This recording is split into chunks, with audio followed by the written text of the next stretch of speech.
Hey guys, good morning and welcome to my channel again. As you can see, I'm conducting this video in English.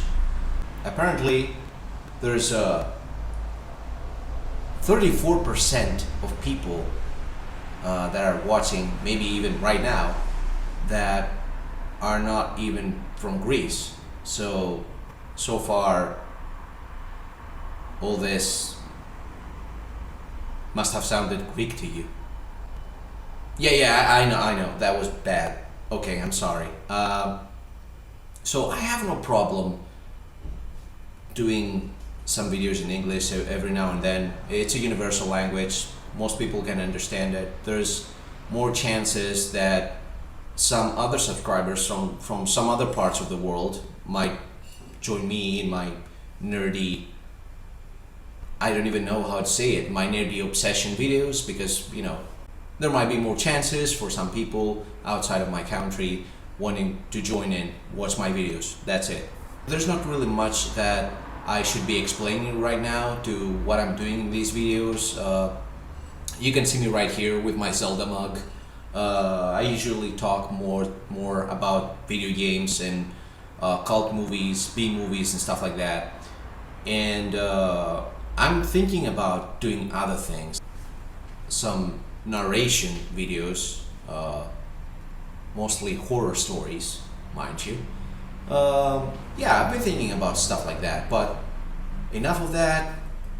I'm doing this in English. If you like it, if you like what you see, if you like what you hear, if you like what this is all about, just feel free to comment or subscribe. I'll be waiting for your comments, just in case you want to see something new, just in case you want to see me discuss something in detail. If I know anything about it, I could always go through the internet and try to find more information and be more knowledgeable next time, just in case you need to find out about something else. And today's video is about hidden gems, and today we're going to talk about a video game that I consider a hidden gem that I played as a kid. And just before we say this, let's just, feel free to say what a hidden gem is. Anyhow, a hidden gem is something that's really valuable, and if it's hidden, you can't evaluate it. You can't be aware of its existence. And hidden gems, when we're talking about video games, it's really something that used to happen a lot more often when I was a kid, because we didn't have the internet, we didn't have critics, we didn't have YouTube, we didn't have assholes like me talking about video games. So it was much easier for lots of us kids back in the day to lose track of some new titles that were to come out. Remember, back in the day, you had to have a video game magazine subscription to even know the new titles that would come out. And even those magazines, I'm not really sure that they covered each and every new title that came out. This was quite new back in the day, in the late 80s and early 90s. I'm pretty sure that they have lost track of some titles that have gone into the market. And on top of that, there were titles that were poorly marketed themselves. And I know I say the word market a lot. And it would be really easy for a kid to lose track or never know that this or that came out. And of course, we wouldn't know if it was any good. So having said that, there were lots of games that we did lose track of them. We did we didn't know that they existed. And some of them were really good. So instead of just playing them, we stuck with the stuff we knew. And that's perfectly natural. So one of the games that I played back in the day, but I need to take something out of the drawer. Yeah. One of these games as a kid, one of those hidden gems, I played on one of those. Well, it wasn't this one. The one we had, and I didn't have it, to be honest. There were a bunch of us. There was this. I had two friends that I used to play video games a lot with, and one of them had this Famiclone system that looked like a Super Nintendo. And we all know about the existence of these pieces of shit because look at this. Just look at this. Just think about it. You being a kid. Oh my God! It smells awful. It smells god awful. I'm not even joking. And having to deal with that. Imagine like you being a kid in the mid to late 90s and wanting a PlayStation, and your parents go ahead and get you this. Jesus Christ! Oh my God! Okay, this is awful.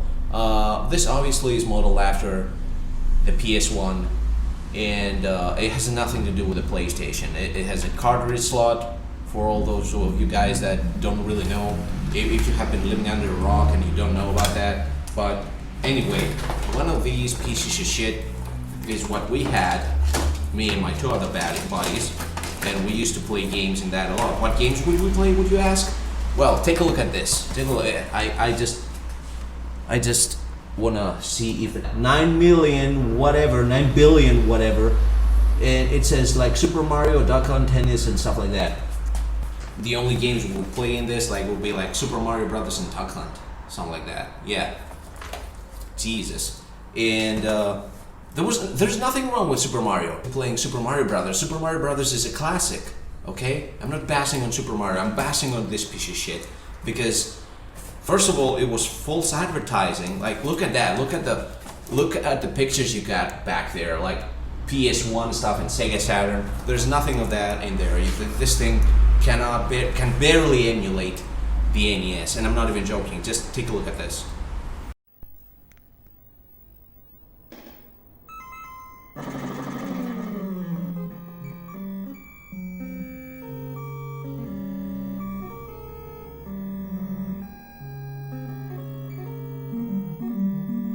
What the fuck? Wow.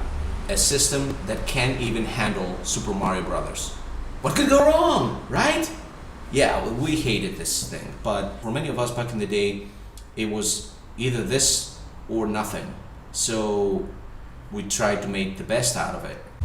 So what did we do? We went every Saturday morning to the toy stores that we had near the neighborhood, and we would buy these cartridges, those yellow ones. So we would go to toy stores around the neighborhood, and we would buy these fake yellow cartridges, and most of them would have these ridiculous claims on there, like the console itself, like it has like 9 million games or whatever. There's not a chance. Like, my ass has more games than this. Oh my God, that didn't sound right, did it? Just forget it. Okay. Yeah, 9 million games. There's not a fucking chance this thing that doesn't weigh 2 grams to have 9 million games. It doesn't, okay? Trust me, it doesn't. It just has like Super Mario Brothers there. If you're lucky enough, it has Contra, and that's it. After that, it has like these 10 titles that it rehashes and changes the names of the title just a little bit, so that it would fool you to think that you actually have 9 million games. It didn't have 9 million games. Like, one of them would be named Contra, and like the game on place 300 and something would be named like Alien, and you would try to play that and it would be like Stage 8 of Contra, which is freaking bullshit, okay? It's false advertising at its worst, and this is what we were dealing with as kids. Okay, so whatever. We would go and we would buy these cartridges, and soon enough we found out that the fewer games the cartridge said it had a bigger chance of actually having good games in there. And I'm not even joking. Like, this one time we bought a cartridge. I don't really remember how many games it claimed it had, but one of those games was Rockman. And just in case you've been living under a rock, Rockman is Mega Man. Yeah, I know. That pun was bad too. I'm sorry. But we're not talking about Mega Man today, are we? Okay? We're not talking about Mega Man. Mega Man is no hidden gem. Nobody needs to introduce you to Mega Man. You all know who Mega Man is. If you don't, it's fine, I guess. So uh, at one point we played Castlevania in one of those cartridges. I didn't. I just watched the intro. I didn't want to do much with it. I didn't like it so much. The Konami guy is watching me, isn't he? He's watching. For all those who don't know who Konami guy is, I just nicknamed him like that, and you know, you'll understand who he is soon enough. Anyway, at one point there was this one buddy of ours that around the block that claimed that he had Zelda in one of those cartridges, and thinking back to it, I don't really think it sounds so far-fetched. I mean, those cartridges had everything in there. They even had mod hacks. So whatever.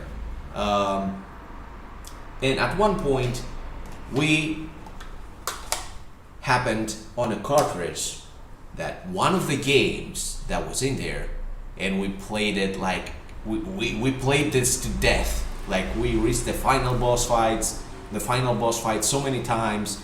We never beat it as kids, and I vividly remember like waiting to go to this guy's house so that the three of us, the three buddies that we were hanging out together back in the day, we would play this and try to beat it again and again and again. And that game was Jackie Chan's Action Kung Fu.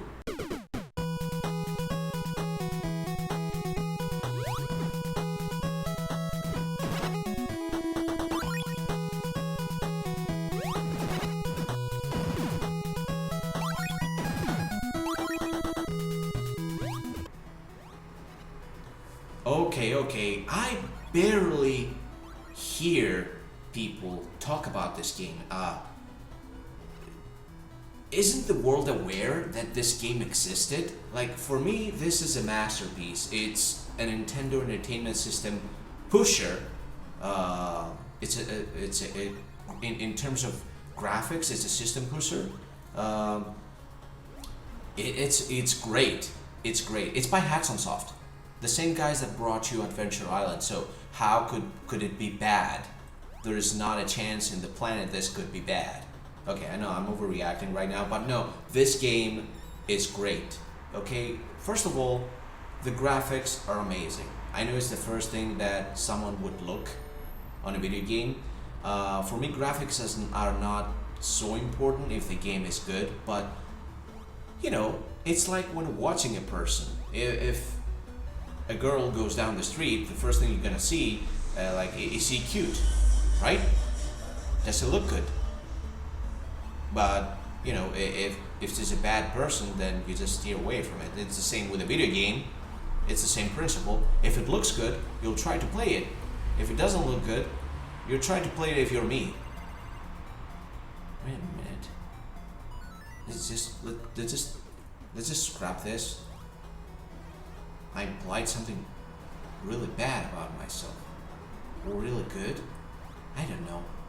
Fuck this. Just fuck this. Anyway, this game looks amazing. The character sprites are big. You play as Jackie Chan in ancient China trying to save a damsel in distress. In some manuals I read and some PDFs through the internet that that's supposed to be your sister. I don't really care. She's a damsel in distress. You have to save her. And along the way, you fight other martial artists, demons with big heads that throw icicles at you, and you also fight a bunch of animals like rats, fish, and a skull with wings. Yeah, whatever. A lot of different weird things, and the stages look beautiful, and your main character has different expressions. When you're moving, he has different expression. He looks like, yeah, I'm gonna do this. If you just leave him there idle, he'll just have this smiling face. And this is so great. I can't really recall seeing so much detail in an NES video game before. If somebody would ask me which games I thought that graphically they look amazing for the NES, I would say like Batman Revenge of the Joker and this one. They're really good looking, believe me. So it's not just the graphics though. It's not just the graphics. The sound is amazing. The gameplay is pretty solid. You have boss fights that are bigger than life. Your gameplay is basic and very effective. You punch, you kick, you use some special moves, limited in number, and you get those in the forms of power-ups by punching a frog. The game is really, really good. I don't really know why people don't know about this. It came out, as far as I know, both in Europe and in the US. In the US, they definitely had this in the US. I'm pretty sure of that. That they had this in the United States. In the internet, I read that we also got this on the European NES. I haven't found any copy yet, just lying around. By judging from these cartridges, lots of people has definitely played this. So I don't know why nobody talks about this. This is a great game. I would definitely suggest you play it. It's challenging, but it's not challenging to a point that would make you quit. It's really, really good. It has this really good balanced challenge. For me, it's a really great game for a newcomer from the new age, you know, a kid that's, you know, a guy that's definitely like 15 years younger than me, because I'm already too old, to welcome him and show him what retro video games are all about. This is a good game to start. So it's also a really good game. I should say this to the Konami guy, that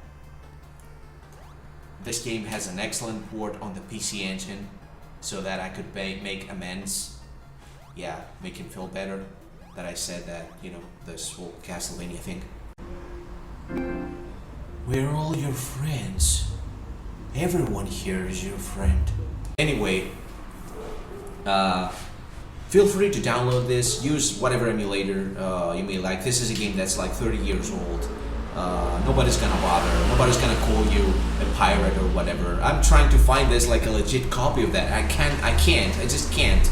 So the only bad thing about it is like I'm supposed to play this on this. Like this is horrendous. Just doing this video and having to deal with, oh my god, whatever. The software for the most part was good, but you having to deal with that piece of shit was a bad experience. What did I do? I took the ROM from Jackie Chan's Action Kung Fu, I used Hackchi, and I put it right here. So, no problem, right? Yeah, do that too. If you liked what you saw, just feel free to subscribe or comment. Most of the people that are watching this, they're not even subscribed. I've checked it out. I know what you're doing. I know that this button is free. You can just press it, okay? I'm not someone bad. I'm just a freaking asshole that likes video games. Just press the freaking button, alright? Come on. You can do it. I believe in you. So, happy to have done this. I'll see you again. I'll try this again. It's really not a big deal for me to do this in English sometime, at some time later on. Happy holidays, maybe? Bye-bye.